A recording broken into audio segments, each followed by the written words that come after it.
이제 또 연말이 됐고 마지막 주일을 또 보내고 있습니다. 한 해 한 해 보내면서 이렇게 또 마지막 주일과 또 마지막 시간을 보낼 때마다 느끼는 감정이 아마 많이 있을 텐데요. 연세가 많을수록 세월이 참 빠르다. 이런 감정이 앞서지 않을까 싶습니다. 정말 하루하루 한 주 한 주가 그렇게 빠를 수가 없고 1년 1년이 그렇게 빠르게 지나갈 수가 없죠. 연말이 있게 되면은 한 해를 결산을 합니다.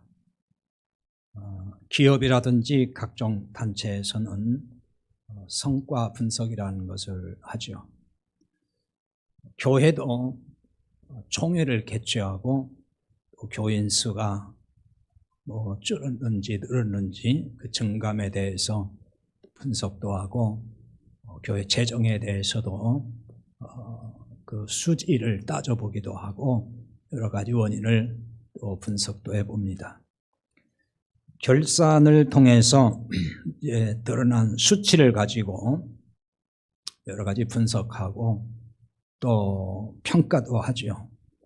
심지어는 그런 수치를 가지고 목회자를 비롯해서 사역자들의 역량을 평가하려고 할 때도 있죠.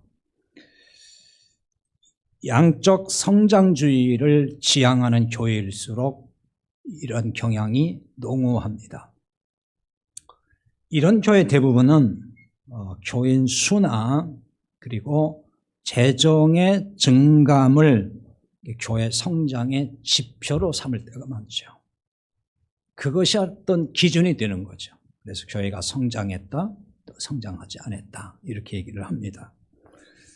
그래서 해가 이제 바뀔 때마다 새해가 되면은 성장 목표를 수치로 제시하고 그걸 달성하기 위해서 아주 애를 많이 씁니다. 국가가 항상 그렇지 않습니까? 국가도 예를 들면 경제 성장을 몇 프로 해야 된다는 그 수치로 성장의 목표를 정해 놓습니다. 기업에서는 또 판매 실적을 또 정해 놓고 그것을 달성하기 위해서 참 여러 가지로 노력을 많이 하죠. 근데 교회도 이제 그럴 때가 있고 그런 교회들이 또 꽤 많이 있습니다. 항상 올해는 전도 몇 명 달성, 그래서 성도가 몇 명 되게 하자든지 또 아니면은 재정은 얼마나 더 많이 증가시켜서 그 재정을 좀 더 확충한다든지 그런 목표를 숫자로 정해놓고 그걸 이루기 위해서 총력을 다하는 그런 교회들이 있습니다. 이렇게 하면은 마치 그것이 이제 믿음이 굉장히 좋은 것이고 또 그래야만이 교회가 양적으로 성장할 수 있다 이렇게 생각들을 많이 합니다. 근데 과연 이런 방식이 성경적일까 하는 것입니다. 과연 이것이 하나님의 논리와 맞는 것인가? 성경에서 과연 그런 것을 제시하고 있을까 하는 것입니다. 근데 성경을 보면은 이것은 하나님의 논리와는 정말 거리가 멉니다. 이것은 기업 경영 논리이고 그것이 교회의 성장을 위해서 양적 성장을 위해서 그런 논리와 이론을 가지고 들어온 거죠. 근데 그런 것들이 많이 성장주의가 활개를 치면서 교회 안에 많이 편만해지게 됐습니다. 사실 이런 방식은 어떤 면에서는 인간의 야심과 욕심 이런 것을 성경이라는 것으로 이걸 하나님의 뜻이라고 하는 것으로 포장을 해서 교회에 제시하고 성도들을 그렇게 해서 굉장히 압박을 한다는 것입니다. 보통 교회가 기업화되어 있다 이런 비판을 한국 교회가 많이 받고 있습니다. 물론 왜 그런지에 대해서는 여러 요인들이 있지만은 바로 이런 부분도 간과할 수 없는 하나의 요소가 되어 있습니다. 마치 그 기업을 꿈꾸는 것처럼 종교 기업화하는, 그러니까 교회가 마치 종교 그냥 집단으로 전락이 되어가지고 기업화시키려고 한다는 거죠. 이런 것에 대해서 이제 비판하는 사람도 있지만은, 그러나 아직도 보면은 많은 목회자나 또 교인들이 그런 실적 목표를 세워놓고 그것을 향해서 질주하고 뭔가 그걸 위해서 아주 세밀한 어떤 대책과 또 계획을 가지고 밀고 나가고 열심히 하면은 그게 마치 교회가 신앙이 좋은 교회고 열심히 있는 뜨거운 교회고 믿음이 좋고 막 성령이 충만하다고까지 그렇게 말할 때도 있습니다. 그러니까 많은 교회가 양적으로 무한정 커지는 교회를 꿈꾸고 있어요. 그러니까 무한정까지는 아니라도 괄목할 만한 양적 성장을 꿈꾼다는 것입니다. 이것이 하나님의 뜻이라고 하면서 교회 성장을 외치는 이런 사람들이 많이 있죠. 어쩌면 한국교회 대부분이 그렇다고 볼 수도 있어요. 그래서 이런 논리를 이제 뒷받침하기 위해서 예루살렘 교회 예를 들 때가 있습니다. 예루살렘 교회는 아시다시피 처음에 120명이 시작을 했습니다. 근데 그 교회가 수천 명으로 늘어났어요. 어떤 때는 막 3,000명씩 회개하고 돌아오고 5,000명씩 늘어나고 이렇게 엄청나게 양적으로 성장을 했죠. 이게 이제 성경에 나와 있는, 사도행전에 나와 있는 사실이기 때문에 이런 논리로 말을 하면은 반박을 못 해요. 그래서 유구무원이 되는 거죠. 뭐 성경에 그런 일이 있는데 그렇게 돼야 되지 않겠냐. 그게 초대교회 모습이 아니냐. 이렇게 얘기를 합니다. 그러나 성경을 한쪽만 보면 안 되는 거예요. 성경을 전체적으로 봐야 되는 것이고 그 다음에 또 어떤 이야기가 나오는지도 봐야 되는 거죠. 조금만 생각해 보면은 그게 그렇지 않다는 것을 알 수가 있어요. 왜냐하면은 이 예루살렘 교회 성도들이, 그 많던 성도들이 다 흩어졌거든요. 사도행전 8장 1절에 보면은 그날에 예루살렘에 있는 교회에 큰 박해가 있어. 사도 외에는 다 유대와 사마리아 모든 땅으로 흩어지니라, 이렇게 나와 있습니다. 수천 명으로 증가했던 예루살렘 교회가, 그 성도들이 다 흩어졌습니다. 계속해서 양적으로 커지는 게 하나님의 뜻이었다면은 이 교회는 망한 것입니다. 그 많던 성도가 흩어지고 사도들만 남았기 때문에 시쳇말로 이건 망한 거예요. 그렇지 않습니까? 다 흩어졌으니까요. 교회가 흩어지고 작아지는 걸 원하는 성도는 없어요. 그리고 그런 목회자도 없습니다. 거의 없어요. 물론 이런 건 있어요. 그러니까 대형 교회가 이제 많이 출연했습니다. 근데 이 대형 교회 출연을 보면서 거기에 많은 문제가 생기잖아요. 소위 교회 병리적 현상이라고 하는데, 그런 여러 문제들을 보면서 그에 대한 반동에서 작은 교회 운동하는 사람들이 나타나기 시작을 했습니다. 지난번에도 한번 제가 소개한 적도 있는데요. 대표적으로 미국에서 칼 베이터스 같은 분이 작은 교회 운동을 펼치고 있습니다. 우리 한국에도 이 작은 교회 운동하는 목회자도 있고 그다음에 그런 성도들이 증가 추세에 있어요. 물론 아직은 소수에 불과하긴 하지만은 그런 움직임들이 끊임없이 지금 일어나고 있습니다. 여전히 교회가 양적으로 커지는 것을 하나님의 뜻이라고 외치면서 가고 있는 것이 한국교회 아직은 대세이긴 해요. 작은 교회나 큰 교회나 그러니까 양적인 성장을 위해서 정말 안간힘을 쓰고 있죠. 그런데도 불구하고 한국교회는 계속 내리막길로 가고 있어요. 그러니까 더 지금 애를 쓰는 거예요. 안쓰러울 정도로 지금 그렇게 교회들이 몸부림을 치고 있습니다. 그러니까 작은 교회는 작은 교회대로, 큰 교회는 큰 교회대로 지금 다 어려운 현상에 지금 직면해 있거든요. 자, 오늘 이런 이야기를 들으면은 그럼 교회가 작아지는 것이 하나님의 뜻입니까? 이렇게 반문할 수가 있겠죠. 그런 생각이 금방 들 거예요. 교회가 그럼 작아지는 게 하나님 뜻입니까? 하나님의 관심은 크고 작음에 있지 않고 복음이 전파되는 데 있습니다. 그것이 성경에서 보여주는 거예요. 복음이 전파돼서 영혼을 구원하는 것, 그것이 하나님의 뜻이고 하나님의 관심은 거기에 있습니다. 나머지는 다 사람들의 그냥 생각인 거예요. 사실은 커야 된다, 작아야 된다 이런 거 전부 다 사람 생각인 거죠. 하나님은 예루살렘 교회가 수천 수만 명이 되는데 관심이 없었습니다. 그러니까 복음이 온 세상으로 전파되는 데 관심이 있었던 것이지 예루살렘 교회가 얼마나 커질 거냐에 대한 관심을 가진 게 아니에요. 관심이 초대형 교회 세우는 데 있었으면 이게 하나님의 관심이었다 그러면 흩어지게 하시면 안 되는 거예요. 그렇잖아요. 얼마나 어렵게 세워졌습니까? 그런데 다 흩어지게 하셨단 말이에요. 이게 뭘 의미하는지, 이것이 무엇을 주는 교훈인지를 우리는 생각을 해봐야 되는 거예요. 흩어진 성도들이 무엇을 했을까요? 사도행전 8장 4절에 보면은 그 흩어진 사람들이 두루 다니며 복음의 말씀을 전할세 그랬어요. 흩어진 사람들이 사방으로 다니면서 사마리아 모든 땅으로 다니면서 복음의 말씀을 전했습니다. 이것이 예루살렘 교회를 세우신 하나님의 뜻이었다는 거예요. 너희는 사방으로 가서, 그래서 예수님께서 승천하시기 전에 말씀하셨잖아요.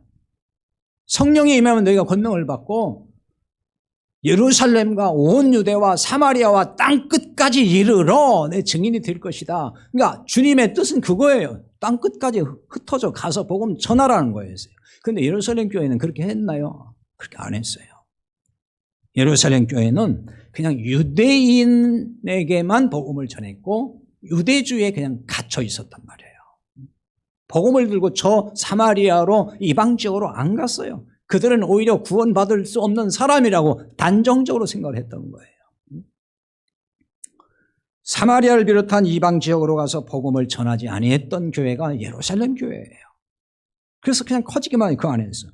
그러자 하나님은 흩어지게 해서 복음의 씨앗이 사방에 뿌려지게 했던 겁니다. 사람 보기에는 교회가 이제 와해된 거잖아요. 예루살렘 교회가. 그러나 하나님의 교회는 흥한 것입니다. 우리는 이제 지역의 어떤 단일 교회, 그것이 교회가 전부라고 생각하면 안 돼요. 하나님은 그런 단일 교회를 지금 생각하는 게 아니에요. 우주적인 전체에 퍼져 있는 보이지 않는 주님의 몸으로서의 그 교회를 하나님은 흥왕하게 하는 것이지 단지 어떤 지역의 한 교회를 생각하는 게 아니에요. 전체를 생각하는 것입니다. 그러니까 사람이 꿈꾸는 교회는 자기가 소속된 그 교회만이 커지기를 사실은 바라요. 그러니까 다른 교회가 어떻게 됐든지 다른 교회가 뭐 넘어지든 쓰러지든 망하든 상 우리 교회만 커지면 된다. 그러니까 심지어 왜 교회 쟁탈전한다 그러죠. 남의 교회 신자라도 뺏어가려고 한다. 이게 이제 사람이 꿈꾸는 교회죠. 하나님의 꿈꾸는 교회는 그런 교회가 아니에요. 사람이 꿈꾸는 교회는 소멸할 수 있어요. 하나님이 꿈꾸는 교회는 영원합니다. 그리고 흥왕하는 것입니다. 그러니까 우리는 하나님이 꿈꾸는 하나님의 교회를 세워가야 되는 겁니다. 이것이 우리가 새해 품어야 될 꿈입니다. 우리의 꿈이어야 하는 것이고 이것이 바로 교회의 꿈이어야 합니다. 자, 그러면 하나님이 꿈꾸는 교회란 어떤 교회일까요? 수가 많아져야 됩니다. 31절에 오늘 말씀에 그리하여 온 유대와 갈릴리와 사마리아 교회가 평안하여 든든히 세워가고 주를 경외함과 성령의 위로로 진행하여 수가 더 많아지니라 이렇게 나와 있죠. 수가 더 많아졌다 그랬는데 이 말씀의 의미를 이제 잘 이해를 해야 됩니다. 지금 이 말씀은 단순히 양적으로만 커졌다는 얘기를 하는 게 아니에요. 그냥 사람 수가 늘고 외형적으로 막 성장했다는 말이 아니에요. 이거는 구원받은 자의 수가 많아졌다 그 얘기를 하는 것입니다. 유대와 갈릴리와 사마리아에 교회가 세워졌습니다. 그러니까 예루살렘 교회가 흩어져서 전 유대에 가서 그리고 갈릴리로 가서 사마리아로 들어가서 이 교회가 세워진 거예요. 근데 이 말은 이 지역에, 이런 지역에 어떤 교회당, 그러니까 건물로서의 어떤 교회당이 거기 세워졌다, 그런 뜻이 아니에요. 1세기 교회는 교회당이 없었습니다. 건물이 없었어요. 전부 다 가정에서 모였어요. 그래서 가정교회라고 합니다. 교회가 세워졌다고 하는 것은 어떤 지역에 어떤 건물로서의 그런 교회당이 세워졌다는 게 아니고 구원받은 사람이 증가했다는 말을 하는 거예요. 그래서 예루살렘 교회가 유대와 갈릴리와 사마리아로 흩어졌어요. 그러니까 하나의 단일 교회가 크게 된 게 아니고 사방으로 흩어져서 교회를 세웠습니다. 이런 점에서 단일 교회가 한없이 커지는 것을 하나님의 뜻으로 볼 수가 없다는 거예요. 지역 곳곳에 작은 교회 공동체가 세워지는 것, 그것이 성경적이에요. 하나님 원하시는 그거예요. 근데 더 중요한 것은 교회가 어떻게 세워졌는가에 있는 거예요. 교회는 어떻게 세워지는가? 그겁니다. 교회가 어떻게 세워졌을까요? 사도행전 8장 4절에 보면 그 흩어진 사람들이 두루다니며 뭘 전했어요? 복음의 말씀을 전할세 그랬어요. 복음의 말씀을 전했어요. 사방으로 다니면서 복음의 말씀을 전했다. 이 복음의 말씀을 전했다는 말의 뜻은 좋은 소식을 전파했다는 거예요. 그게 바로 복음이잖아요. 좋은 소식을 전했다. 교회를 세우는 본질은 아주 단순해요. 그야말로 심플합니다. 복음의 말씀을 전하는 데 있어요. 복음 선포가 없는 데서 교회가 세워지지 않습니다. 왜냐하면 복음이 없으면 구원받는 일이 일어나지 않기 때문에 그런 거예요. 구원받는 사람이 없는데 어떻게 교회가 세워지겠습니까? 사람이 모이기만 하면은 교회가 세워지는 게 아니에요. 근데 대부분 교회 간판 걸고 거기 사람이 모이면 그 교회라고 우리는 생각하죠. 다 그렇게 말을 합니다. 그러나 엄밀하게 말하면 참 교회는 그렇게 세워지는 게 아닙니다. 숫자와 상관없이 구원받은 사람이 모일 때 그게 교회가 되는 거예요. 구원받는 일은 복음이 선포되는 데서 일어납니다. 로마서 1장 16절에서 그렇게 말씀하잖아요. 내가 복음을 부끄러워하지 아니하노니 이 복음은 모든 믿는 자에게 구원을 주시는 하나님의 능력이 됨이라 그랬어요. 이 구원의 능력은 복음에서 나온다는 거예요. 복음을 전파해야만이 구원의 역사가 일어난다는 거예요. 그래서 복음을 전해야 되는 거예요. 그래야 듣는 거잖아요. 전하지 않으면 듣지 못해요. 듣지 못하면 구원받는 믿음이 안 생겨요. 그러니까 구원의 역사는 일어날 수가 없다 그 말입니다. 그래서 복음은 모든 믿는 자에게 구원을 주시는 하나님의 능력이라고 그렇게 말씀을 하는 거예요. 그러므로 하나님이 꿈꾸는 교회는 복음으로 세워진다는 점을 알아야 됩니다. 복음을 듣고 구원받는 사람이 생기면서 교회가 비로소 시작되는 거예요. 사람이 많이 모였으니까 그게 교회가 세워졌다 이렇게 보는 것은 그냥 사람의 생각인 거죠. 이 때문에 교회가 할 일은 구원의 복음을 선포하는 거예요. 그래서 교회에 나오는 사람마다 이 복음을 듣고 구원받아야 되죠. 그걸 다른 말로 성령으로 거듭났다고 하는 거예요. 성령으로 거듭난 게 구원이에요. 이렇게 거듭난 사람들에 의해서 하나님이 꿈꾸는 교회가 비로소 세워져 가는 거예요. 하나님이 꿈꾸는 교회는 성령의 전을 지어가는 공동체가 됩니다. 31절 오늘 본문에 31절에 보면 든든히 서가고라는 말씀이 있죠. 든든히 서가고. 이 말은 집을 짓는다 그런 뜻입니다. 교회가 세워지는 것을 집을 짓는 것으로 지금 말씀하는 겁니다. 집 짓는 것과 같다는 거예요. 보이지 않는 성령의 전, 하나님의 집을 짓는 거예요. 보이는 어떤 건물을 이야기하는 게 아닙니다. 보이지 않는 하나님의 집을 짓는 겁니다. 에베소서 2장 21절에서 22절에 보면은 거기에 그렇게 나오죠. 그 안에서 건물마다 서로 연결하여 주 안에서 성전이 되어가고 너희도 성령 안에서 하나님이 거하실 처소가 되기 위하여 그리스도 예수 안에서 함께 지어져 가느니라 이렇게 나와 있습니다. 그리스도 안에서 우리는 성전이 되어 간다는 겁니다. 그리고 하나님의 거하실 처소가 되기 위해서 하나님의 거하실 처소가 그게 성전이잖아요. 하나님의 어디에 지금 거하신다는 거죠? 우리 안에 거하신다는 거예요. 우리가 성전이라는 거잖아요. 그게 우리의 처소예요. 하나님 우리 안에 성령으로 계셔요. 이것이 이제 이런 성도가 모여서 공동체를 이제 함께 세워가는 거예요. 그게 교회라는 거예요. 함께 지어져 가느니라 그랬죠. 함께 지어져 간다는 말은 함께 집을 짓는 것을 의미합니다. 이 말은 한 몸이 돼서 지체된 성도들이 함께 쌓아 올린다는 거예요. 집을 짓는데 지금은 뭐 현대식 공법으로 하지만은 과거는 왜 이렇게 벽돌 한 장 한 장 쌓아 올렸잖아요. 그와 같이 교회를 세워간다는 것입니다. 특별한 몇 사람 혹은 특정한 몇 사람에 의해서 교회가 세워질 수 있다는 게 아니에요. 다 같이 함께 지체들이 벽돌 한 장이 돼서 교회를 세워간다는 것입니다. 그러므로 함께 세워가려면은 중요한 게 있어요. 그건 관계 형성입니다. 관계 형성이 중요합니다. 자, 어떤 관계여야 할까요? 동질성의 관계 형성이 이루어져야 됩니다. 이 동질성의 반대어는 이질성입니다.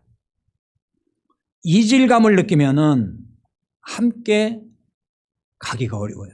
함께 세워갈 수 없다는 거죠. 이질감을 느끼면은 그래서 같이 어떤 일을 하기 어렵다는 겁니다. 이질감이라는 것은 아시다시피 서로 달라요. 너무 달라요. 낯설게 느껴져요. 항상 생소하게 느껴지고 잘 맞지 않아요. 너무나. 그걸 너무 느끼는 거죠. 그게 바로 이질감입니다. 그래서 사람들은 이질감을 느끼면 가까워지지 않습니다. 여러분이 아마 친한 사람들이 있을 거예요. 그 친한 사람들은 누구와 친해지냐면 동질성을 많이 느낄 때 사람들은 가까워지고 친해져요. 근데 아무리 친해져 보려고 해도 이질감이 너무 많이 느껴져요. 그러면은 친해지기가 어렵습니다. 그건 뭐 여러분 살면서 느끼는 거예요. 그렇죠? 이처럼 영적인 이질감을 느끼는 관계에서는 함께 교회를 세워가기가 어렵다는 거예요. 같은 자리에서 예배는 드릴 수 있어요. 왜 예배는 그냥 드리면 되니까 앉아서. 그런데 그 이상은 하기가 어렵다는 겁니다. 일반적인 봉사는 함께 할지 몰라요. 할 수 있어요. 그러나 복음의 동역자는 될 수가 없어요. 함께 할 수 없다는 거죠. 복음의 동역자로서. 그러면 이질감이 아니라 동질감을 느끼는 관계는 어떻게 형성될까요? 그건 아주 간단해요. 예수를 만나서 변화된 사람이면 돼요. 복음을 듣고 구원받은 사람이잖아요. 그게 바로. 그게 변화된 사람인 거예요. 구원 따로 있고 변화되는 게 따로 있는 게 아니에요. 예수 믿고 구원받은 변화되는 거예요. 그게 답이에요. 그러니까 예수를 만난 사람끼리는 그래서 누구를 만나도 동질감을 느껴요. 여러분 그렇지 않나요? 이거는요 외국인과도 마찬가지예요. 생판 모르는 서양 사람, 아프리카 사람, 남미 사람 어떤 사람도요 그가 예수님 만난 사람이에요. 예수님 안에 있어요. 복음을 깨달은 사람. 그러면 생판 처음 만난 사람이에요. 문화가 너무 다른 데서 환경에서 살았던 사람이 그런데도 만나서 얘기해 보면은 이게 막 통하는 거예요.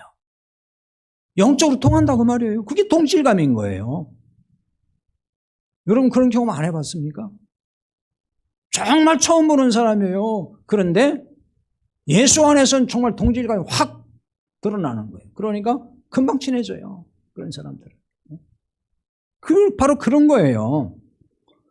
그러니까 예수를 만난 사람끼리는 누구를 만나도 동질감을 느끼게 돼 있어요. 근데 여러분, 자, 교회에서 우리 공동체는 그런 일이 없다고 저는 그렇게 믿고 싶습니다만은 정말 이질감을 너무 느껴요. 야, 저건 정말 아니다. 자, A와 B가 지금 서로 이질감을 느껴요. 교회 나오는데 그러면 A가 됐든지 B가 됐든지 한쪽은 지금 뭐예요? 예수 안에 있지 않다는 걸 말해주는 거예요. 그러니까 A가 됐든지 B가 됐든지 다 예수 안에 있으면은 이질감을 느낄 이유가 없어요. 예수 안에서 동질성을 금방 느끼게 돼 있단 말이에요. 그런데 A와 B가 서로 이질감을 많이 느껴요. 그래서 서로 친해지지 않아요. 하나가 되지 않아요. 그건 뭐예요? A든지 B든지 누군가 하나는 지금 예수님 안에 안 있다는 거예요. 밖에 있다는 거예요. 그러니까 밖에 있는 사람과 예수님 안에 있는 사람과는 이질감을 느끼게 돼 있거든요. 이런 점에서 우리는 분별할 줄 알아야 되는 것입니다. 왜 하나가 안 되는가? 자꾸 이렇게만 얘기하면 안 돼요. 그냥 단순하게 그렇게만 생각하면 안 돼요. 이질감을 느끼기 때문에 하나가 안 되는 거거든요.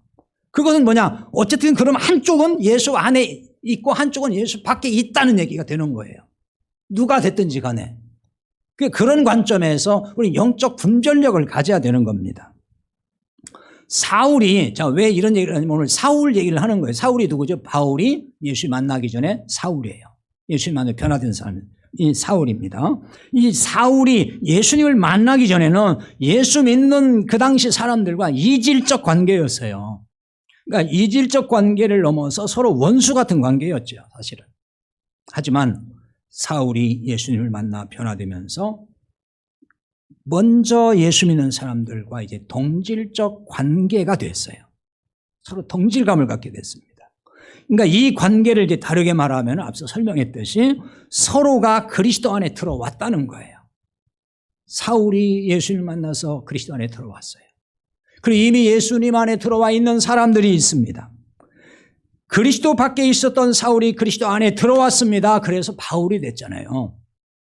따라서 이미 그리스도 안에 들어와 있는 형제들과 동질성을 갖게 돼요. 그런데도요, 이 부분이 이제 중요한 겁니다. 그런데도 대번에 교회가, 그 당시 처음 세워진 교회가 사울을 교회로 받아들였느냐? 못 받아들였습니다. 받아들이진 않았어요. 사울이 변화됐잖아요. 예수를 만나고. 그래서 예루살렘의 제자들과 사귀고자 했다 그랬어요. 그 오늘 26절의 말씀이에요. 사울이 예루살렘에 가서 제자들을 사귀고자 했다 그랬습니다. 여기 이제 사귄다는 말은 단순히 그냥 친교를 원했다는 얘기가 아니에요. 그냥 이제 서로 안면을 트고 만나면 그저 인사하고 또 뭐 서로 안부 묻고 그런 정도의 어떤 관계를 생각했다는 뜻이 아닙니다. 이것은 그런 친교를 말하는 게 아니에요. 이 얘기는 무슨 뜻이냐면 이게 단어가 원문의 뜻이 이런 뜻이에요. 결합했다, 결합. 달라붙었다. 그런 뜻입니다. 이 말은 뭐냐면 사도 이제 사울이 바울이죠. 한 몸이 되고자 했다는 거예요. 나도 이제 주님의 지체라는 거죠. 그러니까 내가 당신들과 지체가 되고 싶다. 같은 지체다 나는. 그 얘기를 좀 하는 거예요. 난 단순히 당신들을 만나서 나도 당신들과 이게 좀 서로 좋은 관계 이제 유지하고 싶다는 얘기가 그 정도가 아니라 이제 지체가 되고 싶다. 그걸 원했다는 거예요. 사울은 자신이 교회 공동체의 지체가 되었다는 것을 깨달은 거거든요. 하지만 사도들은 사울이 주님의 제자로 변화된 것을 믿지 아니했습니다. 돌연한 변화를 믿을 수가 없었어요. 왜? 너무 갑자기 변했어요, 지금. 엊그저께만 해도 예수 믿는 사람들 핍박하고 잡아 죽이고 하는데 앞장섰던 사람, 살기가 등등했던 사람이었는데 아니 갑자기 예수 믿는다고 그러고 예수를 막 전하고 있고 그러니까 도대체 저게 무슨 상황이지? 어떻게 된 것이지? 하고서 이게 이제 정말 혼란이 돼버린 거예요. 그러니까 사울의 이런 태도를 믿을 수가 없었어요. 그래서 속으로는 저게 혹시 어떤 관계를 부리고 있는 건 아니냐라고 하는 그 의심이 있었다는 거죠. 그의 진정성을 믿지 못했다는 거예요. 그동안에 믿는 자들을 포악하게 박해했던 그 전력이 있었기 때문에 그 사울에 대한 부정적 이미지가 너무 강하게 있는 거예요. 그 사람 이름만 생각해도 그냥 막 그야말로 막 치가 떨리는 그런 관계거든요. 그러니까 나쁜 선입견이 아주 강하게 지금 자리 잡고 있는 거예요. 사울 그러면은 나쁜 생각만 드는 거죠. 그래서 이것을 극복하고 형제로 받아들이기가, 지체로 받아들이기가 너무 어려웠다는 것입니다. 예수를 믿는다고는 하니까 그 말을 들으니까 동질감을 느끼면서도 과거의 악한 행적이 먼저 믿은 성도들, 사도들의 마음을 열지 못하게 만들었다는 거죠. 야, 과거에 저렇게 악하게 했는데, 나쁜 짓을 저렇게 했는데. 그것이 자기들이 마음을 여는데 자꾸 가로막고 있는 거예요, 지금. 마음을 못 열고 있어요. 그러니까 예루살렘의 사도들이 혼란에 빠져 고민이 됐을 거예요. 야, 이걸 어떻게 해야 되냐. 그런데 다행히도요, 풀기 어려운 이 매듭을 푸는데 일조한 사람이 있었죠. 그게 바나바입니다. 바나바가 사울을 사도들에게 데리고 가서 중재를 했어요. 서로 하나가 되게 했단 말입니다. 사울에게 그 안에 어떤 일이 벌어졌는지, 그가 다메섹 도상에서 예수님을 만나게 되는 과정에 대해서 쭉 얘기도 해주고, 그래서 그가 어떤 변화가 왔는지, 지금은 어떤 사람인지, 과거의 사울이 아닙니다. 이렇게 잘 그들을 설득을 해서 사도들이 마음을 열게 했다는 것입니다. 그러므로 사울이 제자들과 함께 지내면서 예루살렘을 출입하게 됐다 그랬어요. 이로써 사울에 대한 이질감이 다 해소됐어요. 그리고 동질감을 갖게 됐습니다. 이보다 더 중요한 것은요, 중요한 일은 한 몸이 돼서, 이제는 한 지체가 돼서 함께 교회를 세워가는 동역자가 됐다는 거예요. 그렇게 이질감을 느꼈던 사람이 공동체 안에 들어와 가지고 하나가 돼서 함께 동역자가 되고 함께 복음의 일꾼이 됐다는 것입니다. 여러분, 어떤 사람에게 과거에 가졌던 어떤 영적 이질감이 있다고 한번 예를 들어봅시다. 근데 지금은 그 사람이 그리스도 안에서 동질성을 갖게 됐어요. 자, 그런데도 과거의 이질감이 해소되지 않으면은 마음을 열지 않을 수가 있어요. 이게 문제가 될 수 있어요. 마음을 열어야 되는데 자꾸 안 좋은 생각만 떠올려서 마음을 열지 않으면은 그게 문제가 되는 겁니다. 그러면 함께 교회를 세워가는 동역자가 될 수 없다는 거예요. 마음을 열어야 되는데 마음을 열지 않아요. 왜? 지난날의 나쁜 기억 때문에. 그러면 동역자가 될 수가 없어요. 그가 변화되었음에도 불구하고 동역자는 안 되는 거죠. 이질감이 해소되고 동질감을 가져야 함께 교회를 세워갈 수 있잖아요. 서로의 동질감보다 이질감을 느끼면은 서로 회피하며 지낼 수가 있습니다. 그러니까 서로 회피한다는 말은 교회가 할 중요한 일에 대해서 모른 척하고 그냥 간다는 거예요. 이질감을 느끼기에 어떤 문제를 놓고 충돌할까 되게 두려워하는 거예요. 그러니까 교회에 중요한 문제가 있어요. 그걸 반드시 하긴 해야 돼요. 그런데 그냥 모른 채예요. 왜? 이질감을 느끼는 사람이 여전히 있기 때문에 이 이야기를 꺼내고 이걸 진행하려면은 또 충돌이 되고 그럼 상처받고 힘들어질 거야. 그러니까 아예 그냥 포기해버려요. 그게 이제 회피했죠. 모른 척하고 가는 거예요. 자, 그렇게 되면 어떻게 되겠습니까? 그런 교회는 어떤 일도 할 수가 없습니다. 왜? 다 하지 않으려고 해요. 부딪히는 게 싫은 거죠. 그럼 교회는 아무것도 할 수 없는 교회가 그냥 되는 거예요. 그냥 종게 좋은 것이 되는 교회가 된단 말입니다. 그러나 모든 교인이 동질감으로 하나 되면 어떤 일도 감당할 수가 있습니다. 교회가 해야 할 가장 중요한 어떤 일이 있다면 무엇입니까? 그것은 하나님이 꿈꾸는 교회를 세워가는 일이에요. 그것이 교회가 해야 될 가장 중요한 일이에요. 하나님이 꿈꾸는 교회란 구원받은 자의 수가 많아지는 거잖아요. 그것이 하나님 원하는 거예요. 사람 숫자만 증가하는 것은 하나님 꿈꾸는 교회는 아닙니다. 그러니까 이 구원 문제는 뒷전이에요. 그런 건 신경 안 써요. 그냥 어떻게든지 사람 하나만 끌어모으려고 한다. 그러면은 그것은 사람이 꿈꾸는 교회로 가는 거예요. 교회는 항상 어디에 관심을 가져야 됩니까? 구원 문제에 관심을 가져야 돼요. 그게 가장 중요한 거예요.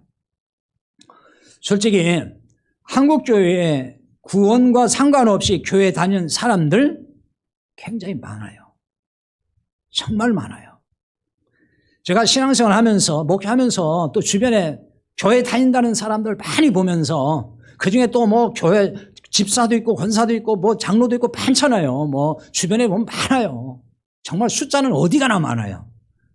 그런 사람들을 제가 많이 만나도 보고 겪어도 보고 하면서 바로 그런 걸 느껴지는 거예요. 아, 이분들이 정말 구원과 상관없이 그냥 교회만 다니는구나. 그거 느낄 때 많아요. 그런데 그 사람 다 뭐라고 하냐면 그 사람들이 나는 교회 다니고 난 예수 믿는다는 거예요. 그래서 구원받았다고 말해요. 다. 구원 받지 않았다고 말하는 사람 못 봤어요. 다 그렇게 말을 해요. 그런데 그분들하고 대화를 해보고 얘기를 해보면은 그런 교인 중에는 정말 복음을 몰라도 너무 몰라요. 정말 왜 교회를 다니는지 너무 모르고 있다는 거예요. 그런 사람들을 저는 많이 경험을 해봐요. 이게 어떤 생각이냐면은 그냥 열심히 예배하고 헌금하고 교회 봉사하고 그러면 복 받고 구원 받는다라고 그렇게 생각을 해요. 그게 전부예요, 그냥.